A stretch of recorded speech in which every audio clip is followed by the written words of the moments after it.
다 같이 자리에서 일어나서 하나님 말씀 함께 봉독합니다.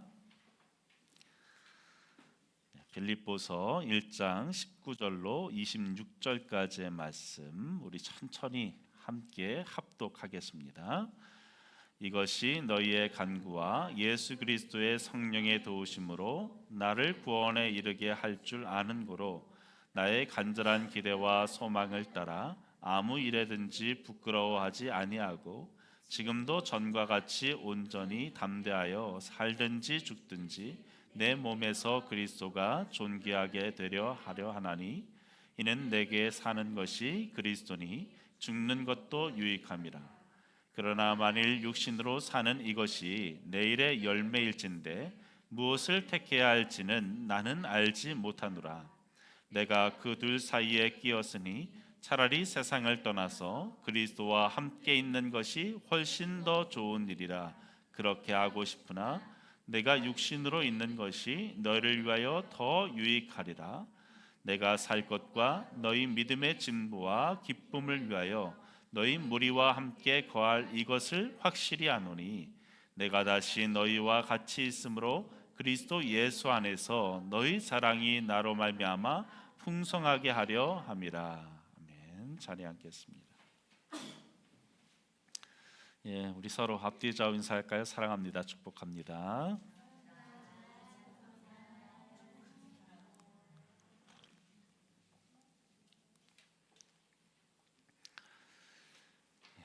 오늘 우리 나눌 말씀의 제목은 고난 속에서 인생을 바라보는 눈이라는 제목입니다. 따라할까요? 고난 속에서 인생을 바라보는 눈.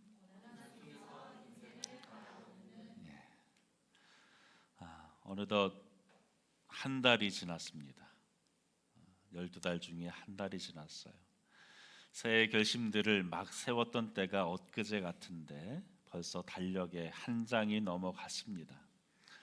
1월이 지나고 2월을 시작하면서 우리 마음에 여러 가지 생각이 들 겁니다. 새롭게 세운 목표들이 잘 이루어지고 있는지, 내가 맞닥뜨리는 문제들이 언제쯤이면 해결될 수 있는지, 올 한 해를 과연 나는 어떻게 끝까지 잘 보내야 하는지, 여러 가지 질문들을 여러분 마음에 품었으리라 생각합니다. 이 시점에서 우리는 우리의 신앙적 태도를 다시금 점검할 필요가 있습니다. 오늘 우리가 함께 살펴볼 오늘 본문 빌립보서 1장 19절에서 26절까지의 말씀은 우리 지난주와 중첩되어지는 겹치는 본문이기도 하지만 바울이 감옥에 갇혀서 극심한 고난에 처해 있는 그 상황에 대해서 우리에게 말씀합니다. 언제 죽을지 모르는 절체절명의 위험 속에서 그는 과연 어떤 마음가짐을 가지고 그 고난을 대하고 있을까요? 2000년 전에 그의 고백은 지금 오늘날 우리에게 큰 도전을 주는 말씀이 됩니다.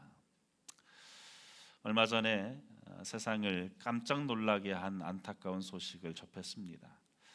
비교적 젊은 나이에 대중에게 사랑받던 기상캐스터가 스스로 생을 마감했다라는 뉴스였습니다. 생전에 가족들에게 그 직장 내의 괴롭힘이 너무나 힘들어서 창자가 끊어질 것 같다, 이런 말들을 했다라고 하죠. 고인이 떠난 지 한참이 된 이후에 이 유서를 공개했는데 원고지 17장 분량 총 2750자의 유서를 남겼다라고 합니다. 3000자에 가까운 그 글을 쓰면서 어떤 마음이었을까, 안타까운 마음이 들지요. 우리가 잘 알듯이 우리나라는 자살률이 높은 것으로 유명한 나라입니다. 실제로 통계청이 발표한 최근 자료에 의하면 한 해에 13,000명이 자살로 세상을 떠난다고 합니다. 그러니까 하루에 36명, 시간적으로 치면은 40분에 한 사람씩 생을 스스로 끊는 것입니다. 전문가들은 그 원인에 대해서 극심한 우울증, 또 불치병, 파산과 같은 경제적인 문제, 가정의 불화, 여러 가지 다양한 이유들을 꼽지만 결국에 그 모든 이유가 중첩되어지는 것은 자신이 처한 그 상황을 도저히 이길 수 없다라는 절망감이라고 말합니다.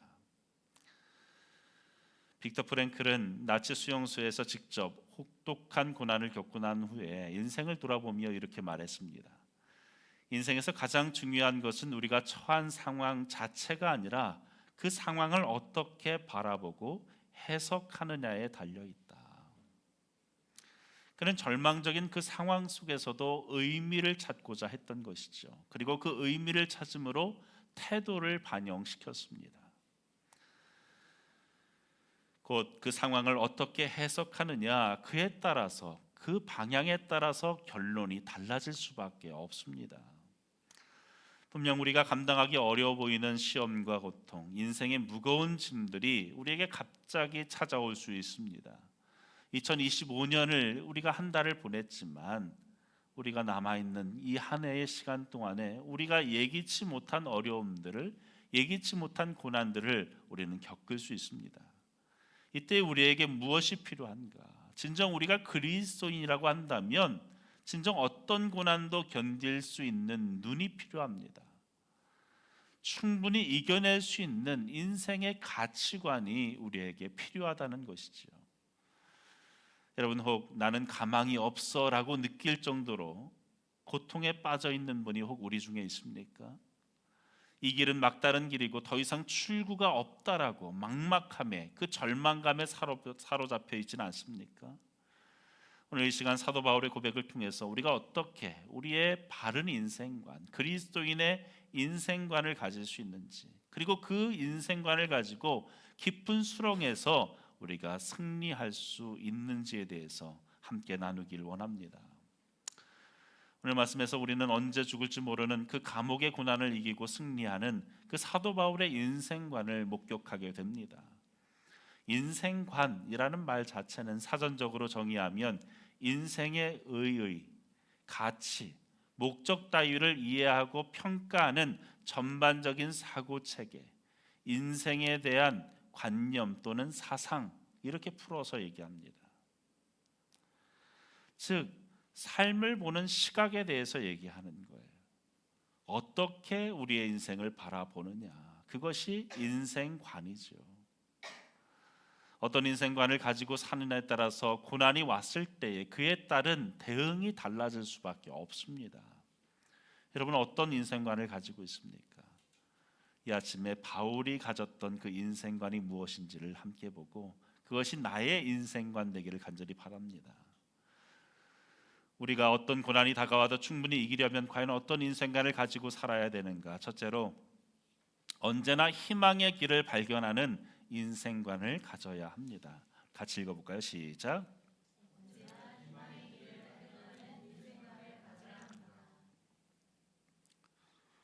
우리 19절 말씀 다시 한번 읽습니다. 시작. 이것이 너희의 간구와 예수 그리스도의 성령의 도우심으로 나를 구원에 이르게 할 줄 아는 고로. 무슨 말입니까? 사도 바울이 로마 감옥에 갇혀 있습니다. 여기에서는 언제 처형당할지 알지 못하는 것이죠. 절체절명의 위기입니다. 설사 감옥에 나간다 하더라도 녹록지 않습니다. 바울을 비난하는 무리, 아니 바울을 죽이려고 하는 무리들이 있죠. 사도 바울을 시기하고 고소에 올가매려는 사람들까지 있습니다.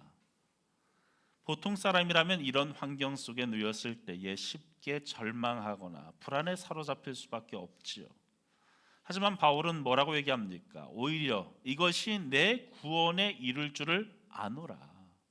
이것이 내 구원에 이를 줄을 아노라 라고 담대히 말합니다. 확신하며 말합니다. 여기서 이것은 무엇입니까? 우리가 지난 시간에 살폈듯이 첫째로는 감옥에서 당한 일들일 거예요. 그리고 또 감옥에 오기까지, 이 로마에 오기까지의 그 모든 여정, 그 힘겨웠던 그 여정을 말하는 것이죠. 이런 절망적인 상황을 헬라어로 아포리아라는 단어로 표현합니다. 아포리아. 위기보다 훨씬 더 심각한 그러한 상황, 절망적인 상황을 표현할 때 아포리아라고 말해요. 막다른 곳에 다다름을 말하는 것으로 어떻게 해볼 수 없는 상태, 도저히 출구가 보이지 않는 상태를 말하는 것이죠. 그 바울이 그러한 상태에 놓여 있었습니다. 자신의 힘으로는 어찌할 수 없는 그 한계 상황에 처해 있었던 것이죠. 그러한 상황 속에서 과연 바울은 어떠한 태도를 보이고 있는가? 구원에 이르게 할 줄을 나는 안다. 나는 구원에 이르게 될 것을 안다. 그 절망적인 그 순간에 그는 구원을 소망하고 희망을 품고 있다는 것이죠. 곧 이 끔찍한 상황을 결코 끝이 아니라 구원에 이르게 하는 발판으로서 바울은 고백하고 있습니다. 그럼 도대체 바울이 말하는 구원은 도대체 무엇일까요? 여기서 구원은 두 가지 의미로 우리가 이해할 수 있는데, 먼저 바울이 당하는 그 육신적인 고통을 말할 것입니다. 그 육신의 고통으로부터 구원받는 것, 감옥에서 나가는 일이 될 수도 있고, 그 고통에 대해서 더 이상 겪지 않는 이 상황들에 대한 구원에 대해서 말하는 것이기도 하고, 둘째로는 영적인 구원을 의미합니다. 이 구원은 구체적으로 우리의 신분적 구원을 말하는 것이 아니라, 칭의를 말하는 것이 아니라 성화적인 구원을 말하는 것이죠. 과정적 구원을 말합니다. 우리가 예수 그리스도를 믿음으로 인해 우리의 마음에 예수 그리스도께서 내주하십니다. 성령께서 내주하십니다. 그분을 그리스도로 인정하고 고백하고 우리가 주님으로 모시게 되어지면 우리를 의롭다라고 인정하세요. 이것을 우리가 과거적 구원이다라고 말하죠. 그러나 그것이 끝난 것이 아닙니다. 이제 내가 신분적 구원을 얻었다면 그 과거적 구원으로 끝나는 것이 아니라 우리는 현재적 구원으로서 신분적 구원을 이어가야 한다는 것이죠. 현재적 구원을 이루며 살아가야 합니다. 바울은 이 구원이 바로 자라나는 것이라고 표현하고 있는 것이죠. 이 구원이 이루어질 것을 내가 믿는다. 현재적 구원이 비로소 완성되어질 것을 바울은 소망하며 말하고 있습니다. 어떻게 그럴 수 있는가? 바울은 희망의 길을 발견하는 인생관이 있었기 때문에, 희망을 바라보는 그 인생관. 그래서 그는 다른 서신서에서 이렇게 고백합니다. 내게 능력 주시는 자 안에서 내가 모든 것을 할 수 있느니라. 또 로마서 8장에서는 누가 우리를 그리스도의 사랑에서 끊으리요? 환난이나 곤고나 박해나 기근이나 적신이나 위험이나 칼이랴. 그러나 이 모든 일에 우리를 사랑하시는 이로 말미암아 우리가 충분히 이기느니라. 내가 확신하노니 사망이나 생명이나 천사들이나 권세자들이나 현재일이나 장래일이나 능력이나 높음이나 깊음이나 다른 어떤 피조물이라도 우리를 우리 주 그리스도 예수 안에 있는 하나님의 사랑에서 끊을 수 없으리라. 사랑하는 여러분, 우리에게 이 고백이 있기를 바랍니다. 어떠한 고난과 난관 속에서도 바울이 바라보았던 그 희망의 길을 우리가 소유할 수 있기를 바랍니다. 어떤 난관이 다가오더라도 10명의 가나안 정탐꾼들처럼 우리는 그들에 비해 메뚜기에 불과하다라고 낙심하고 원망하고 좌절했던 그 절망적인 인생관이 아니라 여호수아와 갈렙이 소유했던, 그들은 우리의 밥이라고 충분히 이기는 그러한 인생관이 우리에게 있어야 할 줄로 믿습니다. 여러분, 왜 그렇습니까? 사실 이것은 바울 개인의 신념이 아닙니다. 19절을 다시 자세히 보면 바울은 두 가지 이유 때문에 자신의 구원에 대해 확신합니다. 첫째는 너희의 간구 때문이다 라고 얘기해요. 너희의 간구.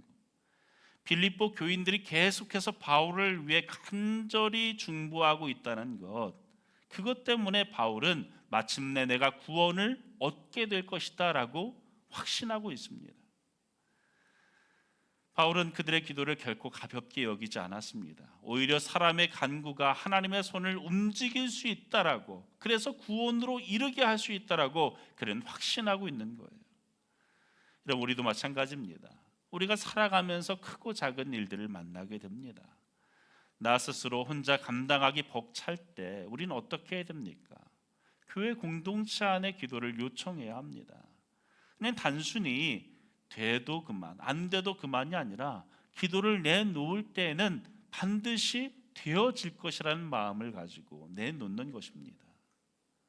기도해 주십시오라고 말하는 것, 그것은 나의 연약함을 드러내는 것이 아니라 오히려 하나님의 능력이 나를 통해 드러난다라는 그 확신을 가지고, 반드시 하나님이 나를 구원케 하실 것이라는 그 확신을 가지고 우리는 기도 요청을 할 수 있어야 됩니다. 또 기도하는 자들은 그러한 마음을 가지고 기도해야 하는 것이죠.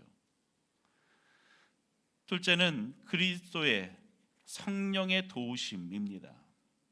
바울은 사람들이 아무리 기도를 해도 결국 역사의 주체는 성령 하나님이심을 알았습니다.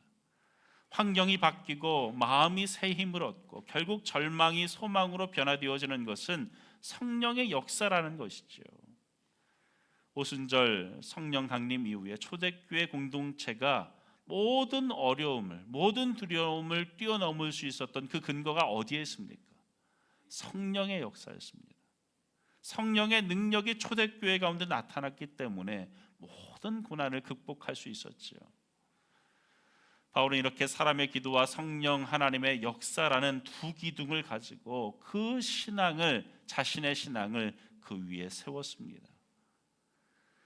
여러분, 혹 우리 중에 인생의 막다른 길에 서 있다라고 여기는 분이 있습니까? 더 이상 버틸 길이 없다, 희망이 보이지 않는다라고 느껴지십니까? 바로 이때가 기도와 성령의 능력이 필요한 때임을 기억하시길 바랍니다. 바로 기도의 능력, 성령의 능력을 지금 내가 가장 강력하게 경험할 수 있는 때라는 것을 잊지 마십시오. 아무리 무겁고 숨막히는 감옥이라 할지라도 하나님께서 문을 여실 수 있다는 것을 기억하십시오. 사도행전 16장에서 바울과 실라가 그 감옥 속에서도 하나님을 찬양했을 때 그들의 옥문이 열려졌던 것처럼 우리 인생의 옥문도 열려질 것이라 확신합니다. 하나님 앞에서 나를 이 고난에서, 하나님이 나를 이 고난에서 반드시 구원해 내실 것이라는 이 희망을 붙드십시오. 이것이 고난을 충분히 이기는 첫 번째 인생관입니다. 홍해 앞에서의 모세, 골리앗 앞에서의 다윗도 그랬고, 죽을 병에 걸렸던 히스기야도 그랬습니다. 불임의 한계를 뛰어넘은 한나도 마찬가지였죠. 절망이 찾아왔을 때 진정 그리스도를 바라보고 성령을 의지하는 사람은 반드시 하나님이 길을 여실 것이라는 그 인생관을 소유하게 되어집니다. 여러분, 함께 기도함으로, 또 우리가 함께 간구함으로 성령께서 은혜를 주시면 우리의 모든 고난과 어려움이 극복되어지고 마침내 우리의 성화가 이루어지게 될 것을 믿고 신뢰하는 저와 여러분 되기를 간절히 축원합니다. 우리가 어떤 고난이 다가와도 충분히 이기려면 과연 어떤 인생관을 가지고 있어야 되는가? 먼저 희망의 길을 발견하는 인생관을 가져야 되고, 둘째로 나를 넘어 타인 중심의 인생관을 가져야 합니다. 같이 읽어볼까요? 시작. 나를 넘어 타인 중심의. 우리 사회에서 극단적인 선택을 고민하는 이들 중에 상당수가 이런 마음을 품습니다. 나 하나만 사라지면 돼. 내가 없어도 세상은 잘 돌아갈 거야. 사실 이는 정말 큰 착각이지요. 오히려 남은 이들에게 큰 상처와 슬픔을 남길 뿐입니다. 오늘 본문의 바울은 자신의 죽음이, 자신이 죽는 것이 더욱 좋겠다라고 고백할 만큼 극심한 고난 중에 있었습니다. 23절 말씀 다시 읽어볼까요? 시작. 내가 그 둘 사이에 끼었으니 차라리 세상을 떠나서 그리스도와 함께 있는 것이 훨씬 더 좋은 일이라 그렇게 하고 싶으나. 바울은 죽음이 이 개인적으로 자기의 자신에게 있어서는 훨씬 더 좋은 것이라고 얘기합니다. 그냥 좋은 것이 아니라 훨씬 더 좋은 것이다. 감옥 생활로부터 해방되어지고 수많은 오해와 비방, 박해로부터 자유로워질 수 있으니까 자기 자신이 지금 죽는 것이 훨씬 더 유익하다. 동시에 주님과 영원히 함께하는 기쁨이 있으니까 자신이 지금 죽는 것이 훨씬 더 유익하다. 그러나 바울은 뭐라고 얘기합니까? 그렇게 하고 싶으나 그렇게 하지 않겠다는 것이죠.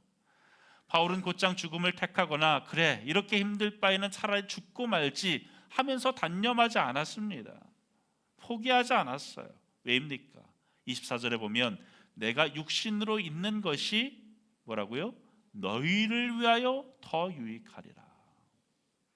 빌립보 교인들의 그 신앙과 기쁨, 그리스도의 복음 전파를 위해서 바울이 여전히 이 땅에 남아 있어야 할 이유가 있다는 것이죠. 바울은 자기 중심적인 관점을 넘어서 교회 공동체를 위해서 계속해서 내가 생을 이어가야겠다라는 그 결심을 가지고 있었습니다. 그것으로 내가 살아간다. 내가 지금 당장은 죽는 것이 나에게 유익하지만 내가 살아있는 것이 너희에게 유익하기에 나는 죽지 않고 살아갈 것이다.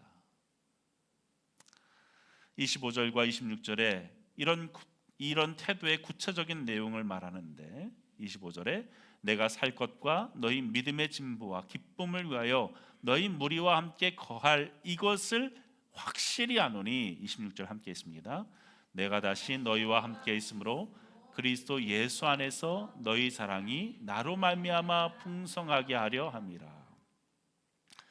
바울이 자신이 살아있음으로 빌립보 교인들이 누리게 되어질 그 유익에 대해서 세 가지를 얘기합니다. 첫째는 빌립보 교인들의 믿음의 진보를 위해서 그것이 유익한 것이라고 얘기합니다. 자신이 살게 되어지면 빌립보 교인들을 더욱더 만나게 되어지고 교제하게 되어지고 혹여나 이 감옥에서 나가서 그들과 더 교통하게 되어지면 그들이 믿음이 더욱더 자라나게 될 것이니까 믿음의 진보를 이루게 될 것이니까 그것이 그들에게 유익이 될 것이다 라고 얘기합니다. 둘째는 빌립보 교인들의 기쁨을 위해서라고 얘기합니다.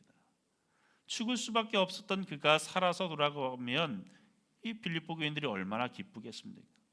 정말로 어렵던 중에도 이 빌립보 교인들은 바울을 후원하고 도왔죠. 정말로 사랑함이 넘쳤던 교회였어요. 그런 바울이 여전히 살아서 그들 가운데 설 수 있다면 얼마나 기쁨이 되어지겠습니까? 셋째는 너희 자랑이 바울로 말미암아 풍성하게 하기 위함이다 얘기합니다. 그리스도 예수 안에서 자랑할 것이 풍성하도록. 바울은 스스로 계속해서 사역하기를 원했습니다. 자기 자신은 스스로 감옥에서 죽는 것이 차라리 낫겠지만 그것이 자기 자신의 유익으로 끝나는 것이 아니라 다른 사람의 유익, 특별히 빌립보 교인들의 유익을 위해서라면 내가 견뎌야겠다고, 내가 살아야겠다라는 의지를 그는 품었습니다. 여러분, 이러한 마음이 오늘날 우리에게 너무나 중요합니다. 삶이 힘들수록 우리는 자기중심적으로 빠질 수밖에 없어요. 내 고통만 생각하고 내 어려움만 너무 생각하고 그 문제에만 집중하게 되어집니다. 그래서 다른 사람을 돌아볼 여유가 없지요. 하지만 그리스도인은 다른 길을 택해야 합니다. 내가 아무리 힘들어도 나를 필요로 하는 누군가가 있다는 사실을 기억해야 합니다. 가정 안에서 아내이기에, 남편이기에, 아버지 혹은 어머니이기에, 자녀이기에, 직장에서 나를 의지하는 누군가를 위해서, 교회 공동체의 믿음의 지체이기에, 동역자이기에 내게 맡겨진 책임과 사명이 있다는 거예요.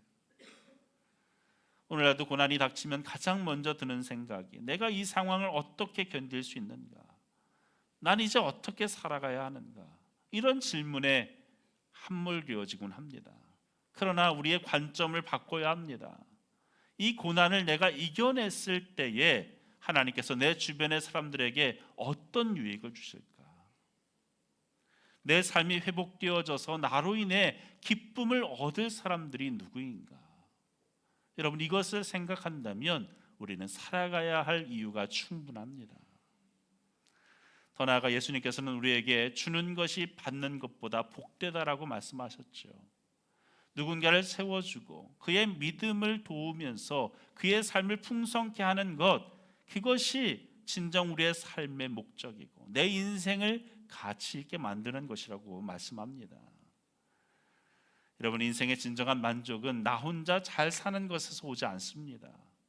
다른 사람을 섬기고 우리가 비로소 그들에게 유익을 더했을 때 내 인생에 참 만족이 찾아옵니다.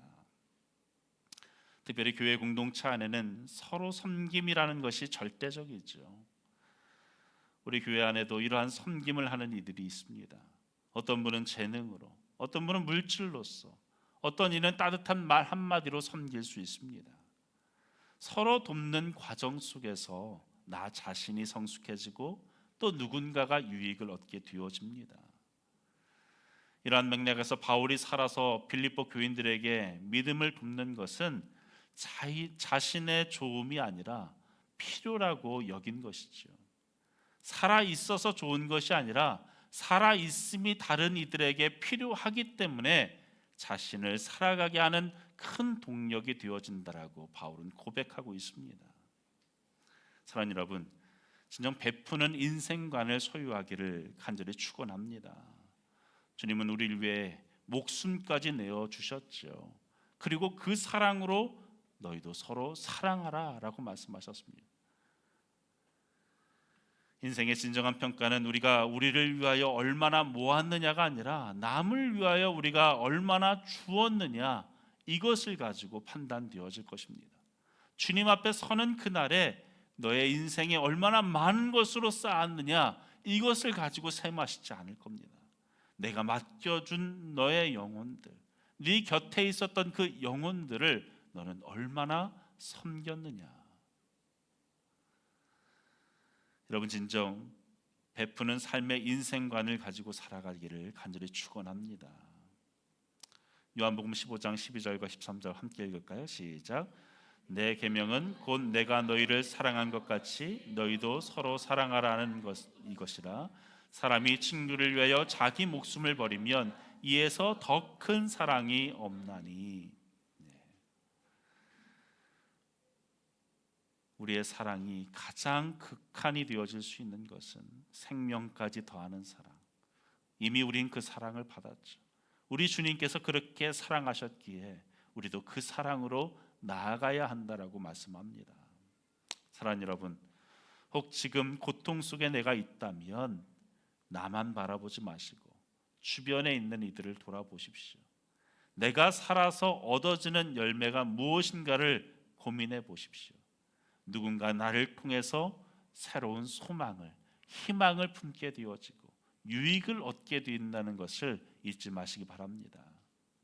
이것이 두 번째 인생관, 나를 넘어서 타인 중심의 인생관으로 살아가는 태도입니다. 마지막으로 사도 바울은 어떤 고난도 충분히 이길 수 있었던 그 핵심적인 이유에 대해서 그리스도 중심적인 인생관이 있었기 때문이라고 말씀합니다. 우리 같이 읽어볼까요? 세 번째 대지 시작. 그리스도 중심의 인생관을 가지면 어떠한 고난도 이길 수 있습니다. 20절. 나의 간절한 기대와 소망을 따라 아무 일에든지 부끄러워하지 아니하고 지금도 전과 같이 온전하여 담대하여 살든지 죽든지 내 몸에서 그리스도가 존귀하게 되게 하려 하나니. 21절 함께 했습니다. 이는 내게 사는 것이 그리스도니 죽는 것도 유익함이라. 내게 사는 것이 그리스도다. 내게 사는 것이 그리스도다. 바울은 어떤 상황 속에서도 그리스도 중심적으로 살아갔어요.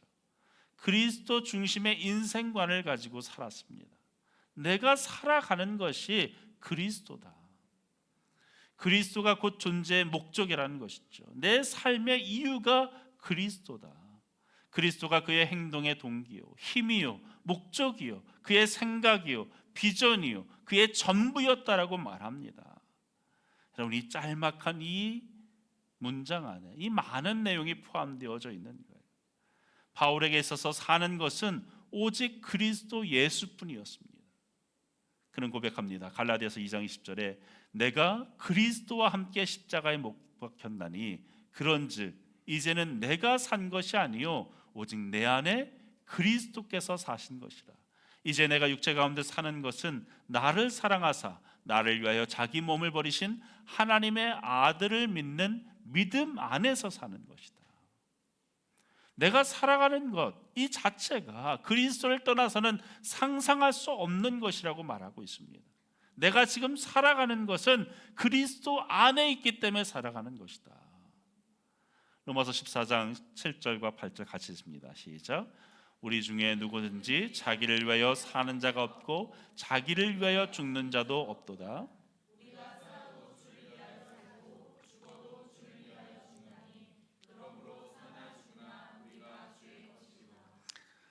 그러므로 사나 죽으나 우리가 주의 것이로다. 사나 죽으나. 그래서 그는 그리스도를 의지하고 그리스도를 사랑하고 더욱더 그리스도를 바라고 그리스도께 순종하고 그리스도를 전파하는 삶을 살 수 있었습니다. 그리스도만이 그의 삶에 의미를 주고 그리스도만이 그의 삶에 목적을 주고 그리스도만이 그의 삶의 방향을 제시해 주었습니다. 여러분, 우리에게 이 인생관이 있길 바랍니다. 바울에게 있어서 죽음조차도 그리스도와의 관계하에서는 의미 있는 것이었습니다. 사는 것이 철저히 그리스도와 관계한 것이라면 죽는 것조차도 그리스도를 위한 것이라고. 죽음은 그리스도를 잃는 게 아니라 완전하게 얻는 것이라고 그는 표현합니다. 왜입니까? 죽음은 그에게 있어서 고통에서의 해방이 되어지는 날이고 그리스도를 만나는 영광스러운 날이요 상급을 얻는 날이기 때문이죠. 또한 바울은 뭐라고 얘기합니까? 살든지 죽든지 내 몸에서 그리스도가 존귀하게 되게 하려 한다라고 얘기합니다. 살든지 죽든지 내 몸에서 그리스도가 존귀하게 되기를 원한다. 어떻게 자신의 몸으로 그리스도가 존귀하게 된다라고 말합니까? 두 가지를 수식하며 말하죠. 먼저 아무 일에든지 부끄러워하지 아니하고.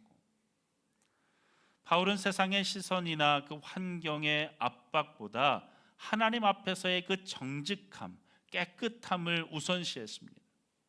그래서 억울한 옥살이를 할 때에도 비난을 받을지라도 사람들 앞에 변명하고 그 위기를 모면하기 위해서 거짓을 행하지 않았습니다. 하나님 앞에 양심을 지키는 자로서 서 있었습니다. 오늘날 우리도 부끄러운 양심이 남아있지 않도록 성실함과 정직함을 소유해야 합니다. 진정 우리가 세상 가운데 그리스도인으로서 본을 보일 수 있는 것은 다른 게 아닙니다. 깨끗함입니다.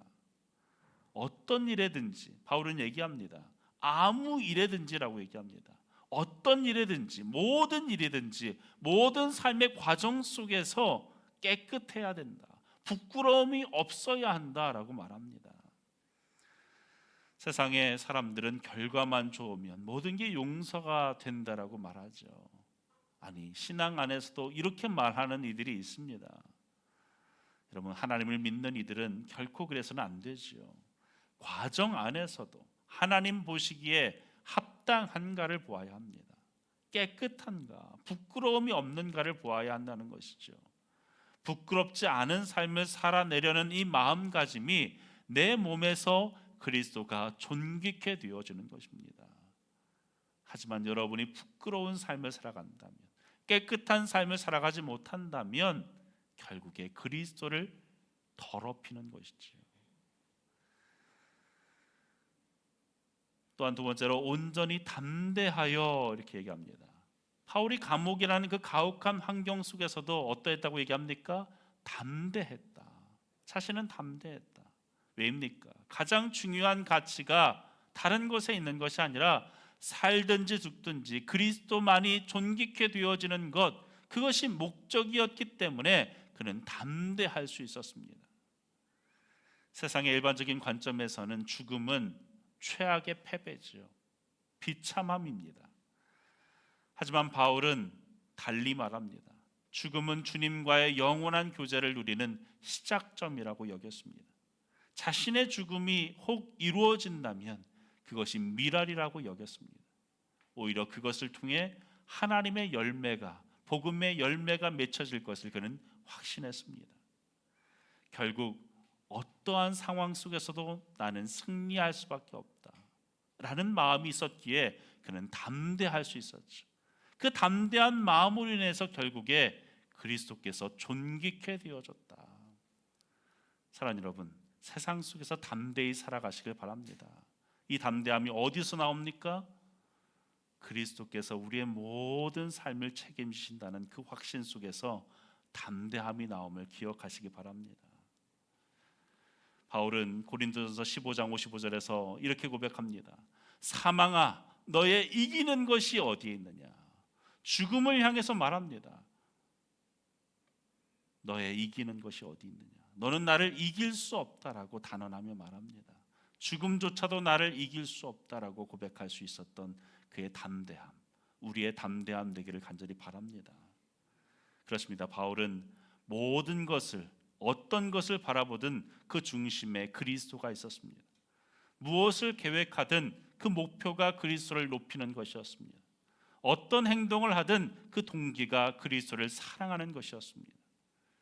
이 인생관을 가지고 우리의 삶 속에 다가올 올 한 해 남아있는 11달이라는 그 시간 동안에 숱하게 다가올 그 고난 속에서도 이 동기로서 이 인생관을 가지고 살아가는 저와 여러분 되기를 간절히 축원합니다. 오늘 이 말씀을 통해서 우리 자신을 다시 한번 돌아보았으면 좋겠습니다. 혹 지난 한 달 동안 나의 작은 어려움에도 쉽게 넘어지지 않았습니까? 너무 이기적으로 나의 문제에만 집중하지는 않았습니까? 그래서 내 주위에 살펴야 될 이들을 살피지 않는 그런 어리석은 삶을 살지는 않았습니까? 혹은 그리스도 중심 대신에 세속적인 가치에 휩쓸려져서 믿음의 원칙들을 다 놓치고 있지는 않았습니까? 우리의 그 한 달이 그랬다고 한다면 참으로 다행인 것은 우리에게 올 한 해 남아있는 11달이 있습니다. 다시 시작하는 마음이 있길 바랍니다. 새로운 달, 그리고 앞으로 계속되어질 우리의 날들 속에서 바울이 보여준 이 인생관이 우리의 인생관 되어지기를 간절히 축원합니다. 기도하겠습니다.